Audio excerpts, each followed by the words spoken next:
उन्हा उन्हा धोंड्याना महिना, लेक जवाईसना कौतुकना महिना. अधिक महिन्यामध्ये लेक जावयांना वाण लावलं जातं. त्यातलाच एक प्रकार आज आपण अनारसे करणार आहोत. त्यासाठी घेतले इथे मी 2 वाट्या तांदूळ. आता आपण तांदूळ स्वच्छ 2-3 पाण्याने धुवून घेऊ. आता आपण तांदळात पाणी घालून भिजू देऊ. अनारशाचे तांदूळ जवळजवळ 3 दिवस भिजवायचे. इथे मी अनारशांचे तांदूळ 3 दिवस भिजवून घेतले. आता आपण हे तांदूळ चाळणीत उपसून घेऊ. आता आपण कापडावर त्यांना थोडा वेळ वाळू देऊ. इथे मी अर्ध्या तासासाठी तांदूळ वाळवून घेतले.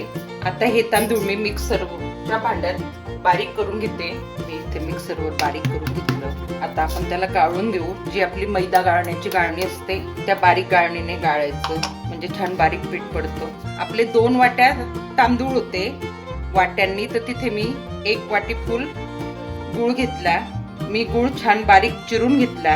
आता आपण हा गूळ तांदळामध्ये मिक्स करून घेऊ. इथे मी आता हे मिश्रण मिक्सरमध्ये फिरवून घेते, म्हणजे छान एकजीव होऊन जाईल. पहा, मी हे मिश्रण मिक्सरवर असं एकजीव करून घेतलं. आता हे पीठ आपण अजून चोळून घेऊ आणि याचे लाडू वाळून घेऊ. आता हे थोडं कोरडं वाटतं ते, पण उद्यापर्यंत त्या गुळाला पाणी सुटेल. आता आपण हे 2 दिवसासाठी झाकून ठेवू. 2 दिवसांनी पीठ छान मुरलं जाईल. हे अनारशांचं पीठ असं छान चुरून घ्यायचं. थोडं पीठ कोरडं आहे, त्यासाठी मी आता दूध लावून घेते. पीठ असं चोळून चोळून छान नरम करून घ्यायचे. आता इथे आपल्याला अनारसे तळण्यासाठी लागणार आहे खसखस. आपण अनारशांसाठी गोळे करून घेऊ. इथे मी आता अनारसा थापून घेते. एकीकडे मी तेल तापायला ठेवलंय. इथे मी प्लॅस्टिकची पिशवी घेतली आहे, त्याला थोडंसं तेल लावून घेऊ. त्यावर ही खसखस. अनारसा एकदम बारीक करायचं नाही किंवा जाड पण ठेवायचा नाही. जाड अनारसा एकदम पुरीसारखा फुगून येतो. इथे मी तेल तापवून घेतलं. आता गॅस एकदम कमी करून घ्यायची. थंड्या तेलात अनारसा टाकल्याने तो सुद्धा विरघळतो. मी तुम्हाला अजून एक सोपी पद्धत दाखवते अनारसे थापण्याची.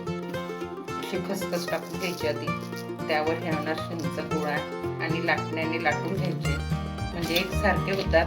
जर थापता आले नाही तर असे केले तरी चालतात. इथे अनारसे तळून तयार झाले.